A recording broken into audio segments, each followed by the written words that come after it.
नमस्कार। आज in focus में एक मुख्य खबर और एक खबर का तड़का। सरकार ने कहा था हवाई चप्पल पहनने वाले उड़ेंगे हवाई जहाज में, मगर पिछले 4 दिनों से इन हवाई अड्डों पर जूते सैंडल पहनने वाले चप्पल चला रहे हैं। इंडिगो नाम की देसी एयरलाइन ने दिखा दिया कि लोकतंत्र में मोनोपोली में वो हवाई जहाज उड़ा सकती है और पूरे एविएशन सेक्टर को बिठा सकती है। मैं खुल करके कहूंगा कि सरकार के एक आदेश से इंडिगो के मुनाफे कम हो जाते या उसकी रूटीन खराब हो जाती तो उसने ऐसा हालात पैदा किया कि सरकार को अपने आदेश को वापस लेना पड़ा, यानी सरकार को झुकना पड़ा, जनता को कष्ट हुआ, इंडिगो एयरलाइन को नहीं। लेकिन एक खबर जो मैं पहले बता दूं, दूसरी खबर यह है कि रूस के राष्ट्रपति व्लादिमीर पुतिन ने सिद्ध कर दिया कि कूटनीति में वो डोनाल्ड ट्रंप से 19 नहीं तो 20 जरूर है, ज्यादा माहिर है। क्यों? 2 दिन के भारत दौरे से उन्होंने दिखा दिया कि अमेरिका और यूरोप उन पर सैंक्शन लगाए बैठे हैं, उनको आइसोलेट करने की कोशिश कर रहे हैं, मगर वो दुनिया के सबसे बड़े मैन्युफैक्चरिंग देश यानी चीन और दुनिया के सबसे बड़े बाजार भारत, दोनों उनके साथ है। यानी दुनिया की 1/3 आबादी के साथ पुतिन ने अपने आप को जुड़ा दिखाया, अपने आइसोलेशन को धता बताया। आइए देखते हैं कि पुतिन मोदी की दोस्ती इन 2 दिनों में क्या रंग लाई। गुरुवार रात पुतिन का 4 engine long range wide body evolution IL-96 300 PU हवाई जहाज दिल्ली के हवाई अड्डे पर उतरा। प्रोटोकॉल तोड़कर प्रधानमंत्री नरेंद्र मोदी हवाई अड्डे पे थे स्वागत के लिए। दोनों गर्मजोशी से गले मिले। हवाई अड्डा दिल्ली का था, मगर इशारा डोनाल्ड ट्रंप को था। मोदी लगता है ये कह रहे थे कि रूस के साथ भारत के संबंध पश्चिमी कंसर्न्स, अंतर्राष्ट्रीय आपराधिक न्यायालय यानी इंटरनेशनल क्रिमिनल कोर्ट की गिरफ्तारी के वारंट और अमेरिकी और यूरोपीय प्रतिबंधों से अछूते हैं। 2014 से गौर करिएगा कि मोदी सिर्फ 6 गणमान्य विदेश प्रमुखों के लिए एयरपोर्ट पहुंचे हैं। Barack Obama 2015, Sheikh Hasina 2017, Shinzo Abe 2017, Donald Trump 2020, Mohammed bin Zayed Al Nahyan 2024, Tamim bin Hamad Al Thani अमीर है कतर के 2025 में। उसके बाद दोनों एक गाड़ी में बैठ गए। गाड़ी ना प्रधानमंत्री की बख्तरबंद रोवर्स, ना पुतिन की औरस सेनेट लिमोजीन, भारत में बनी जापानी फॉर्च्यूनर मैनुअल। इशारा किया कि दोनों देशों में आपस में कितना विश्वास है, even in terms of security of their own top leaders. काफिला पहुंचा प्रधानमंत्री नरेंद्र मोदी के आवास 7 लोक कल्याण मार्ग पर। भारत रूस के झंडों और रंगों से सजा हुआ था। प्रधानमंत्री ने पुतिन को भगवत गीता तोहफे में दी। इशारा था नीति से चलने की जरूरत है। इसके बाद पुतिन ने पीएम के प्रधानमंत्री के प्राइवेट डिनर में का स्वाद लिया। सुबह राष्ट्रपति भवन पर उनका पारंपरिक भव्य स्वागत हुआ। राष्ट्रपति द्रौपदी मुर्मू होस्ट थी। पूरे दिन बैठकें चली। समिट बैठक थी इंडो और रशिया। उसके बाद नेताओं ने कहा कि भारत को ऊर्जा की अनइंटरप्टेड सप्लाई जारी रहेगी। सुरक्षा, आर्थिक और व्यापारिक संबंधों पर प्राथमिकता। 2030 तक द्विपक्षीय व्यापार का लक्ष्य टारगेट फिक्स किया गया। $100 बिलियन। यह खबर हमने आपको इनफोकस में बताई थी कि $100 बिलियन का टारगेट, जो कि कुछ सालों पहले 3-4 बिलियन का हुआ करता था, वो इस टारगेट तक ले जाया जाएगा। द्विपक्षीय यानी बायलेटरल भुगतान में राष्ट्रीय मुद्राओं का उपयोग है, यानी रुपी चल पाएगा। छोटे मॉड्यूलर परमाणु रिएक्टरों के निर्माण में सहयोग। नई अंतर्राष्ट्रीय लॉजिस्टिक्स मार्गों पर काम जारी है। 2001 में जब आपने कार्यभार संभाला और भारत की आपकी यात्रा पहली हुई, उसको आज 25 साल हो गए और उस पहली यात्रा में ही स्ट्रेटेजिक पार्टनरशिप की एक मजबूत नींव रखी गई थी। We are ready to continue uninterrupted shipments of fuel for the fast growing Indian economy. यानी कुल मिलाकर के कहिए कि अगर पिछले कुछ दिनों डोनाल्ड ट्रंप के दबाव के चलते भारत को रशिया से क्रूड लेना बंद करना पड़ा, लेकिन इस मीटिंग के जरिए पुतिन ने साफ कर दिया कि भारत को अवेलेबिलिटी और एनर्जी सेक्टर में रशिया का सपोर्ट बदस्तूर जारी रहेगा या बेहतर कर दिया जाएगा। अब आज की मुख्य खबर। देश में यूरिया की किल्लत के चलते गरीब किसानों का विरोध, बिजली पानी की कमी के चलते मुफलिसों की चीख पुकार, खराब कानून व्यवस्था के कारण आम आदमी का विरोध, ये सब आम है। मगर पिछले 4 दिनों से 2 अजूबे हुए हैं। देश के सबसे चमचमाते विकास के उदाहरण यानी हवाई अड्डों पर हाहाकार मचा हुआ है।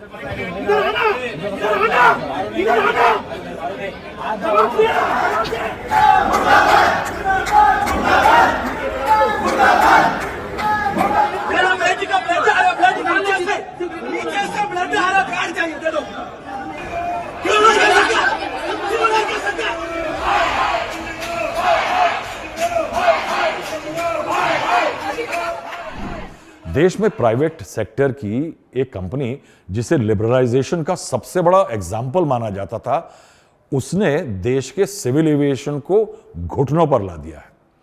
दूसरा, गठबंधन के कोटे से सिविल एविएशन मंत्री बने के राममोहन नायडू ने सिद्ध कर दिया कि मंत्री सिविल एविएशन के भले ही वो हों, मगर मिनिस्ट्री प्राइवेट कंपनियां चला रही हैं। ये देखिए एक एक करके देश के हवाई अड्डों का हाल। 4 दिनों में 1500 के करीब फ्लाइट कैंसिल हुई। चेन्नई एयरपोर्ट इंडिगो की सारी flight cancel. Delhi airport Indigo की आज रात तक सारी फ्लाइट कैंसिल। पुणे एयरपोर्ट से आज सुबह से 32 फ्लाइट रद्द हो चुकी है। हैदराबाद 90 उड़ानें रद्द हो चुकी है। बेंगलुरु 102 फ्लाइट रद्द। गोवा 30 फ्लाइट रद्द। इंडिगो के सीईओ और आला अफसर एसी दफ्तरों में ऐश काट रहे हैं और हवाई अड्डों पर 20-30 साल के छोटी छोटी तनख्वाह लेने वाले कर्मचारी हैरान परेशान। मेरा बेटी का ब्लड आ रहा, ब्लड नीचे से ब्लड आ रहा, कार्ड चाहिए, दे दो। सर हम ऐसा नहीं कर सकते। क्यों नहीं कर सकता? क्यों नहीं कर सकता? क्यों नहीं कर सकता? मेरे को प्यार चाहिए अभी। वो दो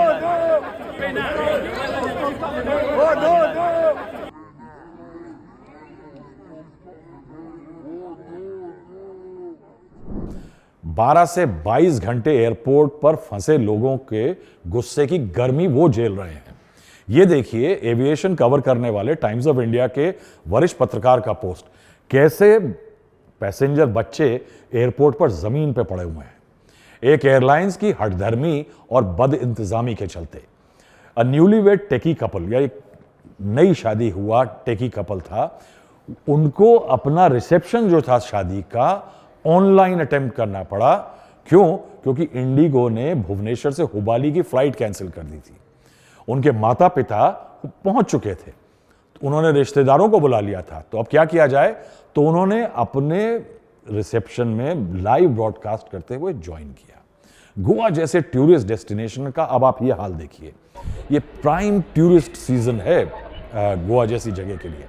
हवाई अड्डों पर हंगामे हुए तो जाहिर है संसद में शोर होगा। राजनीतिक प्रतिक्रियाएं आई तमाम पार्टियों से। Throughout the country, most things belong to only few people, and that is the doing of this government. And that is not healthy. It's not healthy for the economy, it's not healthy for democracy, it's not healthy for the country. DGCA इतना Toothless है कि जनता के जो तकलीफ है उसको दरकिनार कर कर एयरलाइंस की खातिरदारी में लगा हुआ है, क्योंकि एक डुओपली बन चुकी है पूरे मार्केट में। तो कभी अकाउंटेबिलिटी होगी? आप सिविल एविएशन मिनिस्ट्री बंद कर दीजिए। इंडिगो एयरलाइंस जो एक दिन में करीब 2200-2300 उड़ान चलाकर देश की मोनोपोली है, 60% जो ट्रैफिक है एयर ट्रैफिक उसको इंडिगो कंट्रोल करता है। उसने पहले बहाना किया जब क्राइसिस शुरू हुई, फ्लाइटें कैंसिल ताबड़तोड़ हुई, तो कहा कि टेक्निकल इश्यूज हैं, कुछ पायलटों के रोस्टर में बदलाव के कारण डिसरप्शन है, इसके लिए खेद है। मगर फिर ताबड़तोड़ फ्लाइट कैंसिल होनी शुरू हो गई।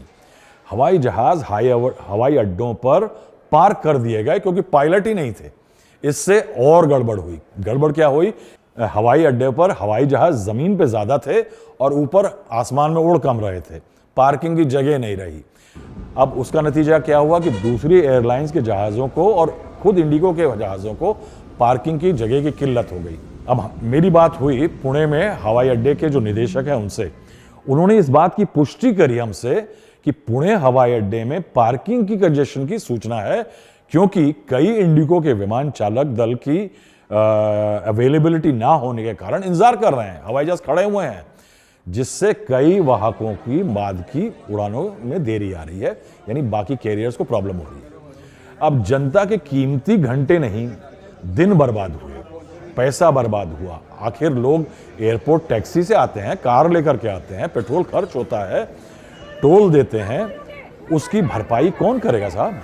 लोगों को बिजनेस रोजी रोटी के लिए तमाम जगह जाना होता है, उससे नुकसान हुआ है लोगों का। करीब 5 दिन में 4 लाख लोग प्रभावित हुए हैं। यह कुल आंकड़ा मोटा मोटा लगाया जा सकता है एक दिन के ट्रैफिक को देखते हुए। इंडिगो के पास एविएशन का 60% शेयर है, मैंने बताया आपको। रोज 3 लाख टन का तो कार्गो हैंडल करता है, यानी कार्गो जिसमें लोगों के मामूली कुरियर हैं, दवाएं हैं, जो जरूरी चीजें हैं, उन पे भी इंपैक्ट पड़ा है। अब जनता का इतना नुकसान करने वाली एयरलाइन के बारे में मंत्री जी नाराज हैं बस। There was no issue regarding the new FDTL norms that was observed. And the second thing is that the other airlines, Air India or the Akasa or SpiceJet, they have all adjusted and they have done the necessary this thing. But here, what was unanticipated suddenly, which has boomed into this because of the mismanagement that has happened at the Indigo regarding their crew, that is why this incident has happened. Airline के CEO साहब जो हैं, जो कि company की bottom line यानी profit margins देखते रहते हैं, जिसके कारण ये सब हुआ, उन्होंने सॉरी बोल दिया साहब, बस। I, on behalf of all of us at Indigo, would like to extend our sincerest apologies.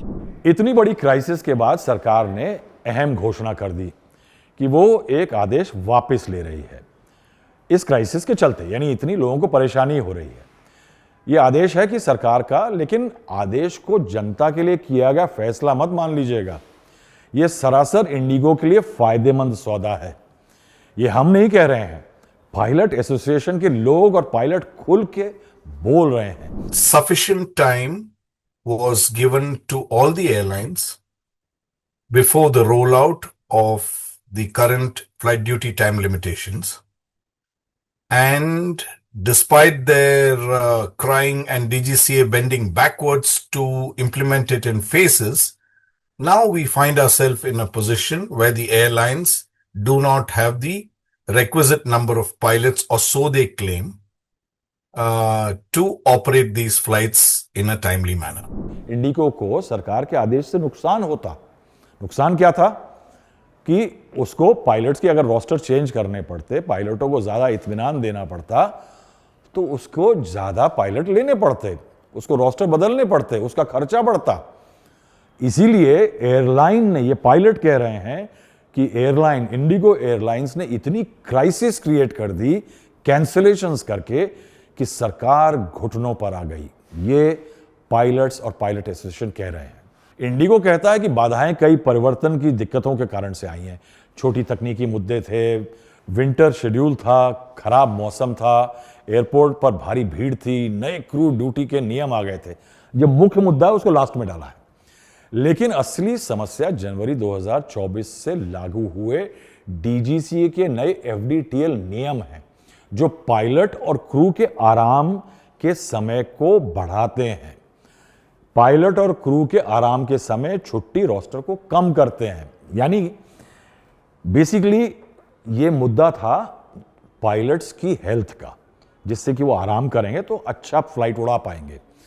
अगर वो थके हुए होंगे तो पैसेंजर्स की जान को खतरा है, प्लेन को खतरा है। तो जनता के भले के लिए, सेफ्टी के लिए, एविएशन सेफ्टी के लिए यह फैसला लिया गया था।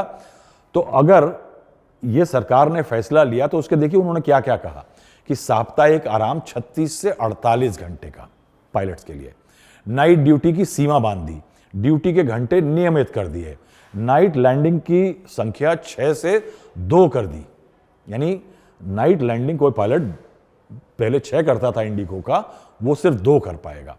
अब इंडिगो पर इसका सबसे ज्यादा असर पड़ता। क्यों? क्योंकि इंडिगो रोजाना 2200-2300 फ्लाइट उड़ाता है और देश में सबसे ज्यादा है। 10 से 20% भी अगर गड़बड़ होती है तो 200 से 400 फ्लाइट रोज रद्द हो जाती है। अन्य एयरलाइंस पे भी इसका असर पड़ा, मगर इंडिगो जितना नहीं पड़ा।